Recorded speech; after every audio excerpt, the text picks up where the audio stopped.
ಶಹರ ಪಟ್ಟಣದ ವೀರ ಸೂರರನ್ನೆಲ್ಲ ಹಿಡಿದು ತಂದ ತೀರ ಎಂದರೆ ನಾನೇ.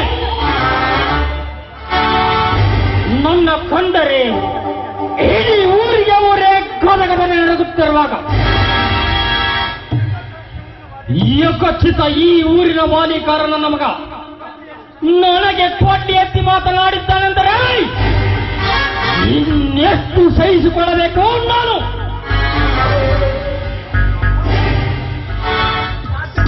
ಸಾಧ್ಯವಿಲ್ಲ.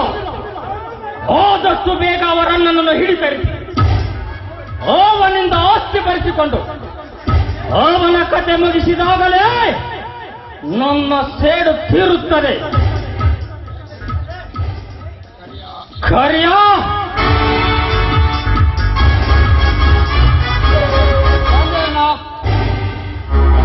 ಕ್ರಿಕೆಟ್ ಬಂಗಾರ ಡ್ರಗ್ಸ್ ಇದರ ಹಣ ಬಂದು ತಲುಪಿದ್ದೇನೋ? ಎಲ್ಲ ಒಂದು ಕಲ್ಪಿದೇನಾ? ಹುಲಿ ಉಗುರಿನ ಪಾರ್ಸಲ್ ಮಾತ್ರ ಇವತ್ತೇ ಬೆಳಿಗ್ಗೆ ಕಳಿಸಿದ್ದೇನೆ. ಚುನಾವಣೆ ಹತ್ರ ಬರ್ತಾ ಇದೆ. ಆದಷ್ಟು ಬೇಗ ಆ ಪಾರ್ಸಲ್ ಕೆಲಸ ಮಾಡಿ ಮುಗಿಸಿಬಿಡು.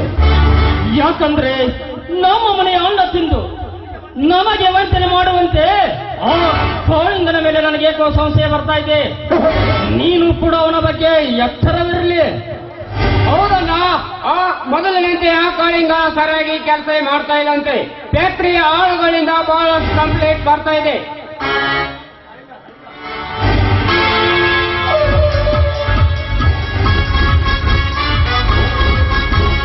ನಮಸ್ಕಾರ ಗೌಡ್ರೆ. ಬೆಂಕಿ ಹಾಕೋ ನಿನ್ನ ನಮಸ್ಕಾರಕ್ಕೆ. ಇಡೀ ನನ್ನ ಸಂಸ್ಥೆಯ ಜವಾಬ್ದಾರಿ ನಿನ್ನ ಮೇಲೆ ಬಿಟ್ಟಿದ್ದೇನೆಂದರೆ 2 ವಾರ ಆದರೂ ಅದರ ಜಮಾ ಖರ್ಚು ನನ್ನ ಹತ್ತನೇ ಬಂದಿರಲಿಲ್ಲ. ಯಾಕೆ? ನನ್ನ ವೈಯಕ್ತಿಕ ವಿಚಾರದಲ್ಲಿ ನಾನು ಚಿಂತಾಕ್ರಾಂತನಾಗಿದ್ದೇನೆ. ಯಾಕೆಂದರೆ ಆ ಬಲರಾಮನಿಂದ ನನಗೆ ಜೀವ ಬೆದರಿಕೆಯ ಕರೆಗಳು ಬರಹತ್ತಿವೆ. ಅದಕ್ಕಾಗಿ ನೀವೇ ಒಂದು ಚಕ್ರವ್ಯೂಹ ರಚಿಸಬೇಕು. ಅದಕ್ಕಾಗಿ ನಿಮ್ಮ ಭೇಟಿಗೆ ಬಂದಿದ್ದೇನೆ. ಅದಕ್ಕೇಕೆ ಹೆದರ್ತೀಯೋ ಮೂಡ? ಆ ನಿನ್ನ ವೈರಿಯೇ ನನ್ನ ವೈರಿ. ಬೆಲೆ ಖರ್ಚು ಮಾಡಿ ಅವನಿಗೆ ಎದುರಾಗಿ ಶೂಟ್ ಮಾಡಿಬಿಡು. ಅವನು ಮುಂದೆ ಬಂದ ಅನಾಹುತಕ್ಕೆಲ್ಲ ನಾನಿದ್ದೇನೆ. ನಿಮ್ಮ ಮಾತೇನು ನಿಜವಿದೆ, ಆದರೆ ಅವನಿಗಾಗಿ ಅವನ ಸಂಹಾರಕ್ಕಾಗಿ ನೀವೇ ಒಂದು ಚಕ್ರವ್ಯೂಹ ರಚಿಸಬೇಕು. ಹಾಗಾದರೆ ನಾನು ಈಗ ಬೆಂಗಳೂರಿಗೆ ಹೊರಟಿದ್ದೇನೆ. ಅಲ್ಲಿಂದ ನನ್ನೆಲ್ಲ ರೌಡಿಗಳನ್ನು ಬರಹೇಳಿ ನಿನ್ನಲ್ಲಿಗೆ ಕಳಿಸಿಕೊಡುತ್ತೇನೆ. ಅಲ್ಲಿಯವರೆಗೆ ನೀನು ಧೈರ್ಯವಾಗಿರು. ಸರಿಯಾ? ಬಾ ಹೋಗೋಣ.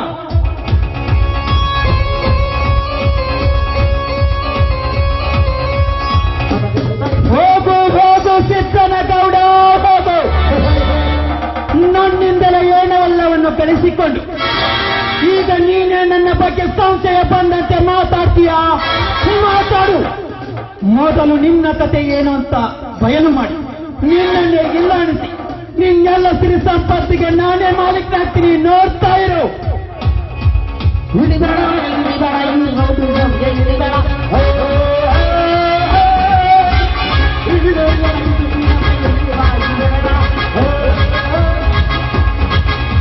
ಸಾಧ್ಯವಿಲ್ಲ ಕಾಳಿಂಗ, ಸಾಧ್ಯವಿಲ್ಲ. ನಾನು ನಿನ್ನನ್ನು ಜೀವಂತವಾಗಿ ಕಳಿಸಿದ್ದಾರಲ್ಲವೇ, ನೀನು ಗೌಡನ ಸಂಪತ್ತಿಗೆ ಒಡೆಯನಾಗದು.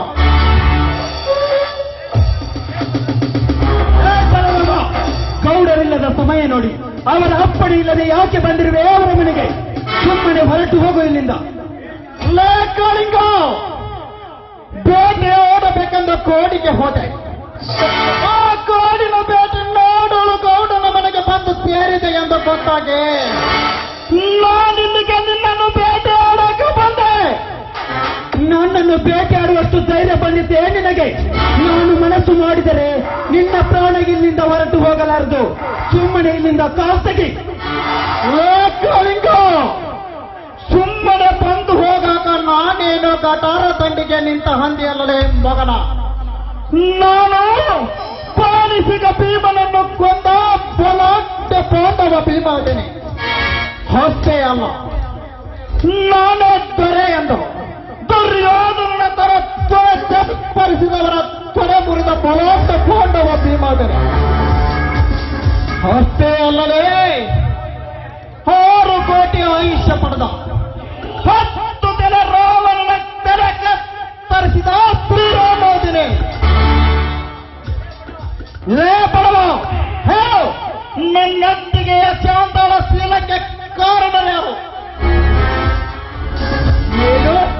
ನಿನ್ನೊತ್ತಿಗೆ ಶೀಲ ಶಾಂತಳ ಶೀಲಾರನ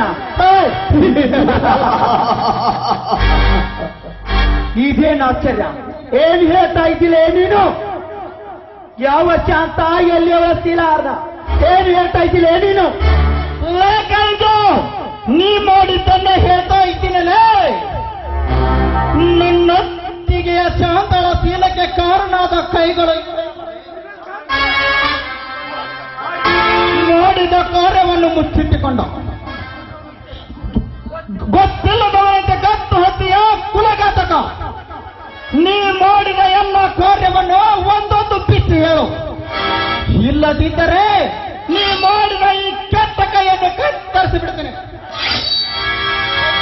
ಬದರಂಗಲೇ ಅಮ್ಮ ಹೇಳ್ತೀನಿ ಬಲರಾಮ, ಹೇಳ್ತೀನಿ. ನನ್ನದು ತಪ್ಪಾಗಿದೆ, ನನ್ನನ್ನು ಬಿಟ್ಟು ಬಿಡಪ್ಪ.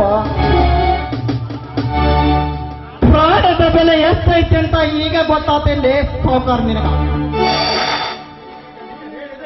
ನೀನು ನಿಜ ಹೇಳಿದರೂ ಸರಿ, ಸುಳ್ಳು ಹೇಳಿದರೂ ಸರಿ, ಹೊರಗಿಂದ ಹೊರ ಬಂದ ಕಟ್ಟಕ್ಕೆ ರಕ್ತ ಬೇಕಂಬಂತೆ ಈ ಪರಶುರಾಮನ ಕೊಡ್ಲಿ ನನ್ನ ಕೈಗೆ ಬಂದಿದೆ ಅಂದರೆ ಈಗ ನಿನ್ನ ರಕ್ತ ಬೇಕೇ ಬೇಕು.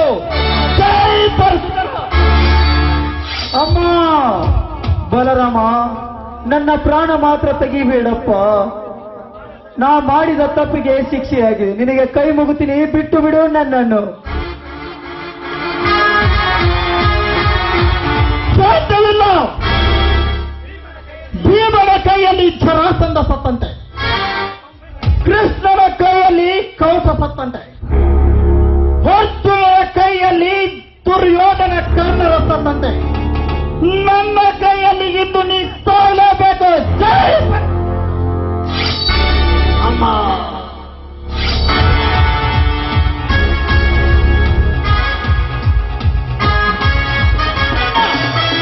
ಇವನನ್ನು ಕೊಲೆ ಮಾಡಬೇಡ. ಇಲ್ಲ ಇಲ್ಲ, ನಾನೀಗ ಯಾರ ಮಾತನ್ನು ಕೇಳುವುದಿಲ್ಲ. ಕೋಪ ಕೇಳುತ್ತಿದೆ, ಆವೇಶ ಆಕಾಶ ಮುಟ್ಟಿದೆ. ಈಗ ನನ್ನ ರಕ್ತ ಕಪಕತನೆ ಕುದಿಯುತ್ತಿದೆ. ನೀನೆಷ್ಟು ಹೇಳಿದರೂ ಇವನನ್ನು ಸುಮ್ಮನೆ ಬಿಡೋದಿಲ್ಲ. ತಡೆಯನ್ನ ತಡೆ. ನಿನ್ನಂತ ಆವೇಶ ನನಗೂ ಇದೆ.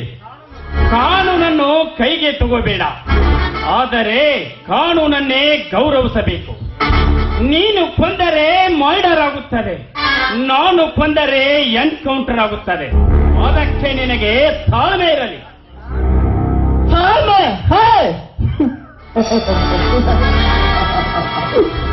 ಈ ಮುಟ್ಟಾಳನ ಕೋಲ್ತೊರಡರಿಗೆ ನನ್ನ ತಾಳ್ಮೆ ಎಂಬುದು ತಾಳ ತಪ್ಪಿ ಹೋಗಿರುವಾಗ ನನಗೆ ಇನ್ನೆಲ್ಲಿಯ ತಾಳ್ಮೆ?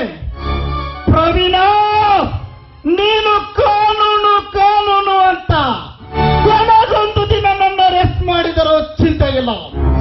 ನಾನಿವನನ್ನು ಸುಮ್ಮನೆ ಬಿಡೋದಿಲ್ಲ. ಜೈ ಅಣ್ಣ ಬಲರಾಮ.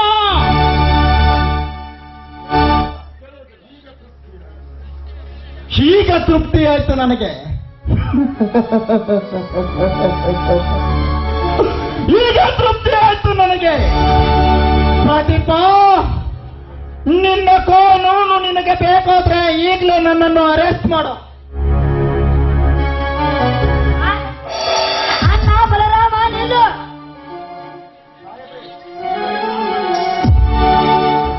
ಅಯ್ಯವರೇ, ನನ್ನ ಕಡೆ ನಾನು ಮಾಡ್ತೇನೆ, ನನ್ನನ್ನು ಅರೆಸ್ಟ್ ಮಾಡ್ರಿ. ನೋಡಿದ್ರಿ ಅವನ ಜಿಗಿರಿ ಅವನ ಮಾಡೋದೇ ಅವನ್ನ ಇತ್ತ ಹೆಣ್ಣಿನ ದಿನ ತಂಗಿ ಚೀಲವನ್ನು ಕಡಿದು ಅವರನ್ನು ಸಮುದ್ರಕ್ಕೆ ಬೀಸಾಗಿದ್ದಾನೆ. ಅದರ ಸೇರಿನ ಸಮಯ ನನಗೆ ಸಿಕ್ಕಿಬಿಟ್ಟಿದೆ ನೋಡಿರಿ. ಅಯ್ಯವರೇ, ನೀವು ಕಣ್ಣೇರಿ ನೋಡಿದ್ರಲ್ಲ ಈ ಬಲರಾಮನ ನಿರಾಕೃತಿ ಈ ಭೂಮಿ ಮೇಲೆ ನಾಯಕಾಗಿ ಬದುಕಿರಬೇಕು. ನನ್ನನ್ನು ಅರ್ಥ ಮಾಡ್ರಿ. ನಾಗೇಶ ನಾಗೇಶ, ಎಂಥವನಪ್ಪ ನೀನು? ಹೌದು ಸಾಹೇಬ್ರೆ, ನೀವು ಹೇಳಿದ ಕೆಲಸ ಅನ್ನ ಮಾಡುತ್ತಾನೆ. ಅಲ್ಲಿಗೆ ನಾನು ಮಾಡಿಬಿಟ್ಟೆ. ಇಂಥ ಪಾಪಿಗಳ ನೀನು ಆಗಬೇಕೆಂದು ಈ ಬಲರಾಮನಂತರಿರಬೇಕು. Nagesha, yes sir. ಈ ಶವ ಪೋಸ್ಟ್ ಮಾರ್ಟಮ್ ಮಾಡಿ ಈ ನಾಗೇಶನನ್ನು ಅರೆಸ್ಟ್ ಮಾಡಿಕೊಂಡು ನಡೆಯಿರಿ. Yes sir. ನಡೆಯಿರಿ.